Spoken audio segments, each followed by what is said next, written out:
Более 300 участников и 45 проектов, которые были предложены по 6 направлениям. Вот и завершились 2 плодотворных дня второго регионального инвестфорума «Мирные территории развития», который стал уникальной площадкой для обсуждения важных вопросов развития Западной Якутии. В этом году, в этот раз, второй форум он стал международным. Были у нас иностранные участники, которые представляли инвестиционные проекты, которые будут реализованы на территории Мирнинского района и, конечно, будут иметь, значение для всей республики. Хочу отметить, что второй форум превзошел первый. Это правильно, это очень закономерно по количеству проектов. 365 участников, которые активнейшим образом работали в течение 2 дней, выработали решение по ряду вопросов, которые будут реализованы уже очень быстро.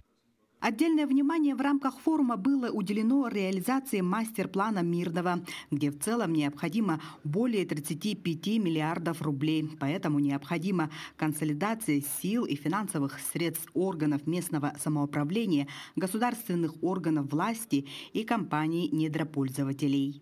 Отдельно прямо уделили внимание, сделали отдельное мероприятие на социальных объектах, потому что они формируют инфраструктуру, это комфорт наших жителей. И вот таким документом является мастер-план города Мирного, который был утвержден депутатами городского совета зимой 2023 года.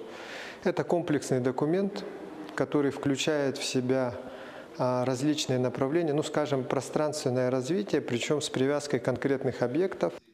Алмазному краю уделяется большое внимание со стороны руководства республики. Это выразилось в подписании указа о социально-экономическом развитии Мирнинского района, который вобрал в себя пожелания жителей и превратил их в конкретные задачи. Теперь же все меры будут приняты для того, чтобы как и действующие, так и новые проекты реализовались. Анна Васильева, Мирный.